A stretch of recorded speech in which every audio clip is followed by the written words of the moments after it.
Hello students, welcome back to my YouTube channel. So बच्चे let's start next question number 11. So बच्चे ਅਸੀਂ class 10th ਦਾ chapter number 12 ਦੇ last NCERT ਦੇ questions ਕਰ ਰਹੇ ਹਾਂ ਜੋ ਬੁੱਕ ਦੇ ਬਿਲਕੁਲ ਲਾਸਟ ਦੇ ਵਿੱਚ ਹੁੰਦੇ ਆ। ਸੋ ਇਸ ਕੁਐਸਚਨ ਦੇ ਅੰਦਰ ਅਸੀਂ ਕੁਐਸਚਨ ਨੰਬਰ 11th ਡਿਸਕਸ ਕਰਾਂਗੇ, ਠੀਕ ਹੈ। ਸੋ ਕੁਐਸਚਨ ਦੇ ਅੰਦਰ ਹੈ show that how would you connect 3 resistor each of resistance 6 ohm। मतलब साढ़े को 3 रजिस्टर्स आ, R1 की वैल्यू 6, R2 की वैल्यू भी 6 और R3 की वैल्यू भी 6। That the combination has a resistance of 9 ohm and 4 ओम। सो इदा का क्वेश्चन असी ऑलरेडी बच्चे लास्ट वीडियोज़ के कर चुके हैं। उन्होंने क्या आ तिन्नों इस तरीके नाल जोड़ो कि जिहड़ा तुहाडा आंसर आ ओह की होवे 9 या 4 आ जाए। हुण बच्चे सीधा सीधा देखो, अगर असी आ तिन्नों जोड़ दिंने आ 6 6 12 12 ਤੇ 6 18 मतलब सीरीज़ विच नहीं काम बन रहा साडा। सो पैरलल दे विच लैके देख लो 1/6 + 1/6 + 1/6 कितना आ जाएगा 3 / 6 तो कट के आ जाएगा 2। ਇਹਦਾ मतलब आर का आंसर कितना आ गया 2। ਇਹਦਾ मतलब ना तो सारे दे सारे सीरीज़ च लगणगे ना ही सारे दे सारे पैरलल दे विच लगणगे। सो सानू कुछ होर तरीके नाल इहनूं सॉल्व करना पैना। सो बच्चे ये नहीं आ कि इहनूं रट्टा मारना या कुछ आ, बस समझ के करना आ, ठीक है। हुण आपां की करदे आ 6 6 6 ਨੂੰ अलग तरीके ਨਾਲ करके देख ਲੈਂਦੇ ਆ। ਪਹਿਲਾਂ ਆ ਦੋਨਾਂ ਨੂੰ पैरलल सॉल्व करके देखते हैं, ठीक है। अगर पैरलल सॉल्व करते हैं की आ जाएगा 1/6 1/6 कितना आ गया 6 1 + 1 कितना होंदा 2 कट के आ गया 1/3 मतलब एक आंसर साडा 3 आ गया। आ दोनों ਨੂੰ सॉल्व किया तो आंसर कितना आ गया 3 जो पैरलल सॉल्व किया। ਹੁਣ देखो बच्चे 3 ਤੇ 6 सीधा पता लगता जे ਆਪਾਂ ਇਹਨਾਂ ਨੂੰ ਐਡ कर दी तो 9 आंसर आ जाना। ਇਹਦਾ मतलब अगर ਅਸੀਂ 3 ਤੇ 6 ਨੂੰ पैरलल ਦੇ ਵਿੱਚ जोड़ दिए तो साडा 9 आंसर आ जाएगा, ठीक है। इस तरह बच्चे ਤੁਹਾਨੂੰ थोड़ा जिहा दिमाग लगाना पएगा। ਇਹਦਾ मतलब ਅਸੀਂ ਕੀ ਕੀਤਾ, 2 ਰੈਜ਼ਿਸਟੈਂਸ ਨੂੰ पैरलल जोड़ दिता ਤੇ तीसरी ਰੈਜ਼ਿਸਟੈਂਸ ਨੂੰ सीरीज़ ਦੇ ਵਿੱਚ जोड़ता। ਆ ਕੀ ਕੀਤਾ पैरलल ਤੇ ਆ ਕੀ ਕੀਤਾ सीरीज़ ਦੇ ਵਿੱਚ। ਆ ਦੋਨਾਂ ਨੂੰ सॉल्व ਕੀਤਾ ਤਾਂ आंसर ਸਾਡਾ ਕਿੰਨਾ आया 3।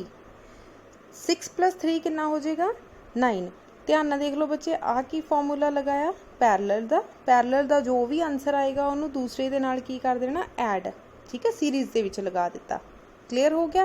सो नैक्सट क्वेश्चन देखो 4 ओम साडा किद्दां आऊगा। हुण असीं 2 नूं पहलां की कीता सी पैरलल लगा के देखिया, हुण असीं 2 नूं सीरीज़ विच लगा के देख लांगे। 6 + 6 कितना हो गया 12। इहदा मतलब RS दा आंसर कितना आ गया R1 + R2 कितना आ गया 6 + 6 कितना आ गया 12। हुण असी RS नूं R3 दे नाल की कीता पैरलल जोड़ता। R3 कितना सी R3 + 1/RS। सो असी किहदा फार्मूला कढ रहे RP दा। सो 1/RP कितना आ जाएगा बच्चे, एलसीएम लिता 1/R3 कितना आया साडा 6। सो असी लिख दिता 1/6 प्लस RS कितना आया 12। सो 1/12। सो एलसीएम लिता आ गया 12, ऊपर आ गया 2 + 1 तो बच्चे नूं सॉल्व करके कितना आएगा 3 / 12। सो कट के आ गया 1/4। सो 1/RP का आंसर नहीं, सानू कल्ला RP का आंसर चाहिए। RP का आंसर कितना आ गया 4, ठीक है। आ रहा तुहाडा नैक्सट आंसर। क्लीयर हो गया बच्चे। सो इनू बार बार लगा के देखना कि इनू असी किस तरीके नाल लगा सकते हैं कि साडा आंसर इस तरीके का आ जाए, ठीक है जी। सो नैक्सट क्वेश्चन देखो बच्चे, सेम ही पंजाबी मीडियम वालियां दा आ। ये दर्शाओ कि तुसी 6 ओम प्रतिरोध के 3 प्रतिरोधां नूं किस प्रकार जोड़ोगे कि 9 ओम और 4 ओम आंसर आ जाए। सो तुहानूं क्लीयर हो गया होना मैथमैटिकल पोर्शन जिहड़ा आपां न्यूमैरिकल आ वो इदां ही करना आ। चलो जी नैक्सट आ जाओ question number 12। Several electric bulb design to used on 220 volt electric supply. कहते सैवरल इलैक्ट्रिकल बल्ब, बहुत सारे इलैक्ट्रिकल बल्ब लिते तो उन्होंने 220 इलैक्ट्रिक सप्लाई दे नाल जोड़ दिता। पंजाबी वाले भी देख लो 220 वोल्ट बिजली लाइन उपर उपयोग किए जाने वाले बहुत सारे बल्बां नूं 10 वोल्ट अंकित किया गया। अगे देखो R rate 10 volt, how many lamp can be connected in parallel with each other cross 2 wires of 220 volt line if the maximum allowable current is 5 ohm। Maximum current मतलब सानू बच्चे I पता, वोल्टेज सानू V पता ते rate power given आ P given आ 10 volt. सो उन्होंने क्या how much lamp can be connected in parallel, किन्ने लैंप असी पैरलल दे विच जोड़ सकते हैं। ਇਹਦਾ मतलब सब तो पहला ਤੁਹਾਨੂੰ रेजिस्टेंस पता होनी चाहिए। बच्चे रेजिस्टेंस का फॉर्मूला की आ V² डिवाइडेड बाय P। ठीक है, कित्थों आया, साढ़े को पावर का फॉर्मूला सी P = V² divided by R। उत्थों असी निकाल लिया R का formula which is R = V² over P। So value put की तो बच्चे थोड़े को R का आंसर आ गया। हुण उन्होंने क्या किन्ने बल्ब जोड़ांगे, किन्ने लैंप जोड़ांगे, सानू नहीं पता किन्ने जोड़ांगे। असी की कीता, मान लिया कि n नंबर ऑफ बल्ब है, n मतलब जिन्ने मर्जी होण। ठीक है, R' = R divided by n। ठीक है, सो अगे की है थोड़ी V के इक्वल हुंदा IR दे। ठीक है, सो आपां की करना है, I की वैल्यू निकाली V डिवाइडेड बाय R'। सो साढ़े को नंबर ऑफ टर्न आ तो इत्थे n लगा दिता। सो n की वैल्यू कितनी आएगी, R उधर चला गया, IR डिवाइडेड बाय V। सो बच्चे वैल्यूज़ पुट करो, थानू I भी पता 5 ओम, R भी पता, R तुसी हुणे सॉल्व करके हटिया, तो V भी पता 220 वोल्ट। सो वैल्यू पुट करो तो तुसी आंसर अपना सॉल्व कर सकते हैं। ठीक है, अदरवाइज बच्चे ये थोड़ा जिहा शॉर्ट फॉर्म दे विच आ, ईजी वे ना लिखिया होया। अदरवाइज थोड़ी बुक दे विच, थोड़ी गाइड के अंदर थोड़ा जिहा लॉन्ग मैथड नाल उन्होंने सॉल्व किया होया। सो तुसी इस तरीके नाल कर लो तो ज़्यादा बैटर आ। छोटा जिहा आ ते अगर कोई कन्फ्यूजन भी हो रही है तो तुसी पूछ सकते हैं। नेक्स्ट बच्चे क्वेश्चन नंबर 13 देखो, a hot plate of an electric oven connected to a 220 volt. एक इलैक्ट्रिक प्लेट आ जिन्हों असीं 220 वोल्ट के नाल कनैक्ट किया, और resistance coil A and B each of 24 resistance which may be used separately in series और इन पैरेलल। साढ़े को दो रजिस्टेंस आ बच्चे, एक R1 की वैल्यू भी 24 है और R2 की वैल्यू भी 24 है। सो दो रजिस्टेंस है साढ़े को। ठीक है, कहते चाहे उन्होंने असी सीरीज़ में जोड़ लीए सैपरेटली, चाहे उन्होंने पैरेलल च जोड़ लीए। What are the current in the 3 cases, तिना केसिस दे विच असी करंट पता करना। पहला तो बच्चे सीधा ही आ, फस्ट केस की है जो सिर्फ एक कॉयल जोड़ी आ, जो एक कॉयल जोड़ी आ मतलब कि R1 ही जोड़ी आ, सिर्फ एक कॉयल जोड़ी आ। सो V के इक्वल हुंदा IR दे, उत्थों I निकाल लो, R इहदे पैरां च लै जाओ, सो कितना आ जाएगा V divided by R। Voltage कितनी गिवन आ 220, R कितनी गिवन आ थोड़ी 24। ठीक है बच्चे, इस तरह वैल्यू पुट करो तो अपना आंसर सॉल्व कर लो। ठीक है, सेकेंड केस किया उन्होंने क्या, which may be used separately in series and in parallel. ਇਹਦਾ मतलब एक बारी सीरीज च जोड़ दो। सो असी पहला सीरीज वाला केस करते हैं। सीरीज मतलब सारे ते सारियां रजिस्टेंस की असी पैरेलल दे विच सीरीज दे विच जोड़ दियां। सीरीज का फॉर्मूला की हुंदा R1 + R2, दोनों नू ऐड कर दिता, किन्नी दी रजिस्टेंस सी बच्चे 24 दी। सो किन्नी आ गई 24 + 24 कितना आ गया थोड़ा 48। ਇਹਦਾ मतलब R का आंसर कितना आ गया 48। अगेन V I का फॉर्मूला लगा लो, V divided by R। V तो फिर पता ही है 220 वोल्ट डिवाइडेड बाय R की वैल्यू कितनी है 48। सो दोनों नू सॉल्व करो, थोड़ा आंसर आ जाएगा फाइनली। ठीक है, सो लास्ट केस आ कि जो असी इन्हों पैरेलल जोड़ते हैं। ठीक है, पैरेलल जोड़न लगे। सो पैरेलल का फॉर्मूला की है बच्चे 1/RP = 1/R1 + 1/R2। सो R1 कितना आ 24, R2 भी कितना, R1 भी 24, R2 भी 24। सो एलसीएम लेता 24, ऊपर आ जाएगा 1 + 1 2, कट के आ गया 1/12। ठीक है जी, ये मतलब RP का आंसर कितना आ गया 12 ओम। ठीक है, दैन अगेन असी करंट पता करना, करंट की वैल्यू कितनी है V/R = V की वैल्यू अगेन पता है 220 डिवाइडेड बाय R कितना है 12। सो इनू सॉल्व कर लो, थोड़ा आंसर आ जाएगा। क्लीयर हो गया बच्चे, ये भी क्वेश्चन थोड़ी बुक के थोड़ा जिहा लेंथी है, सो इत्थे शॉर्ट दे विच लिखिया होया आ। सो इस तरीके ना कर लो। सो पंजाबी मीडियम वाले भी देख लो। एक बिजलई भट्ठी की तपत प्लेट दियाँ प्रतिरोधक कुंडलियाँ A ਅਤੇ B ਦੀਆਂ ਬਣੀਆਂ ਹੋਈਆਂ, जिस विच हर एक ਦਾ प्रतिरोध 24 है। 24 मतलब ਉਹਦੀ ਰੈਜ਼ਿਸਟੈਂਸ R1 R2 ਦਿੱਤੀ ਹੋਈ ਆ ਕਿ ਤੁਹਾਡੇ ਕਿੰਨੀ ਆ 24। ਇਹਨਾਂ ਵਿੱਚੋਂ ਵੱਖ-ਵੱਖ ਲੜੀਆਂ ਦੇ ਅਸੀਂ ਰੈਜ਼ਿਸਟੈਂਸ ਪਤਾ ਕਰਨੀ ਹੈ। ਸੋ ਸੀਰੀਜ਼ ਪੈਰਲਲ ਦੇ ਵਿੱਚ ਪਤਾ ਕਰਨੀ ਸੀ।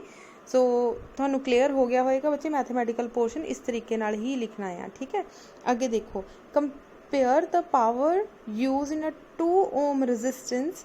रजिस्टर ਦੇ ਵਿੱਚ ਅਸੀਂ ਪਤਾ ਕਰਨਾ ਆ।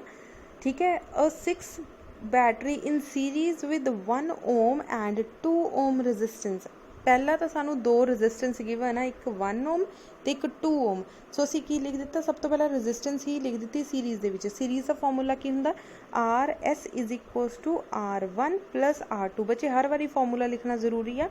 R1 कितना है 1 ओम तो R2 कितना तुहाडा 2 ओम। सो इसदा मतलब 3 ओम तुहाडी आंसर आ गया 3 ओम। उस तो बाद उन्होंने कहा कि तुसी पावर पता करनी आ। सो बच्चे पावर का फॉर्मूला की हुंदा है P is equals to I square R। हुण देखो सानू ना तो करंट की वैल्यू पता, करंट की वैल्यू कितों पता करांगे ओम्स लॉ तो। V ओवर R, V की वैल्यू बच्चे कितनी आ 6 वोल्टेज, R तुसी हुणे सॉल्व करके हटे 3 ओम, उत्थों आ गया 2 एम्पेयर। ठीक है जी। फिर असी पावर ही पता करनी सी, पावर का फॉर्मूला की है I square R। So I की वैल्यू कितनी आ 2 ओम तो R की वैल्यू कितनी सी असी हुणे सॉल्व की है। उन्होंने R क्या आया सिर्फ 2 ओम के अक्रॉस पता करो, सिर्फ 2 ही लेना तो 2 ले लिया। सो इनू सॉल्व किया तुहाडा 8 वाट आंसर आ जाएगा। ठीक है। सैकेंड पार्ट पढ़ो, a 4 volt battery in parallel with 12 and 2। Parallel आ बच्चे, पैरेलल का फॉर्मूला की RP के इक्वल होंदा 1 over R1 plus 1 over R2। ठीक है। सो R1 कितना है 1 ओवर 12 तो R2 कितना है तुहाडा 1 ओवर 2। सो LCM कितना आ जाएगा 12, इतने आ जाएगा 1 प्लस 6 तो आ जाएगा 7 डिवाइडेड बाय 12। सानू 1 ओवर RP नहीं चाहिए, सानू कल्ला RP चाहिए। सो RP कितना आ जाएगा बच्चे 12 ओवर 7। ठीक है, आ गया 12 ओवर 7। ठीक है। सो ये आ गया थोड़ा ओम्स दे विच आंसर। दैन अगेन थोनू करंट पता होना चाहिए। करंट पता करने फॉर्मूला की लगावांगे V divided by R। So असी फॉर्मूला लगा दिता V divided by R। So बच्चे V की वैल्यू कितनी है, वोल्टेज कितनी गिवन है थोड़े 4 और R कितनी है 12 डिवाइडेड बाय 7। सो 12 नीचे आ जाऊगा, 7 ऊपर चल जाएगा। ठीक है। सो 4 3 ज़ा 12 तो आ गया 7 ओवर 3 एम्पेयर। क्लियर होगी बच्चे आ चीज़। then I1 and I2 with the current flowing through 12 and a 2 ohm resistor respectively। so दो वैल्यूज़ आ 12 ते 2 ओम। ठीक है। सो इन्हां दे क्रॉस असी करंट पता करना है। सो बच्चे क्योंकि ये पैरेलल दे विच असी लिख सकते हैं V1 is equals to V2, क्योंकि दोनों वोल्टेज सेम आए, मतलब ये दोनों बराबर आ। V के इक्वल आ I R दे। ठीक है। सो असी इधर भी लिख लिया I R। ठीक है। सो रजिस्टेंस असी वैल्यू लिख लिती इन्हां दी R1 I1 R1 R2 I2 R2। I की वैल्यू बच्चे सानू नहीं पता करनी है। R1 कितनी आ 12, सो इत्थे पुट कर दिता 12। I2 की वैल्यू सानू नहीं पता तो R2 की वैल्यू कितनी आ 2, सो असी पुट कर दिता 2। सो I1 आ जाएगा आ वाला 12 वो पैरों च ले जाओ, सो आ जाएगा I2 डिवाइडेड बाय 12 इंटू 2, 2 1 ज़ा 2, 2 6 ज़ा 12। सो I2 डिवाइडेड बाय 6 आ जाएगा। ठीक है।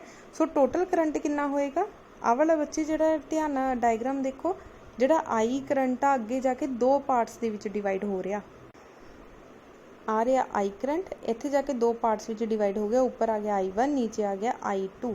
इसदा मतलब किहड़े पार्ट्स विच डिवाइड हो गया, दो parts which I1 plus I2।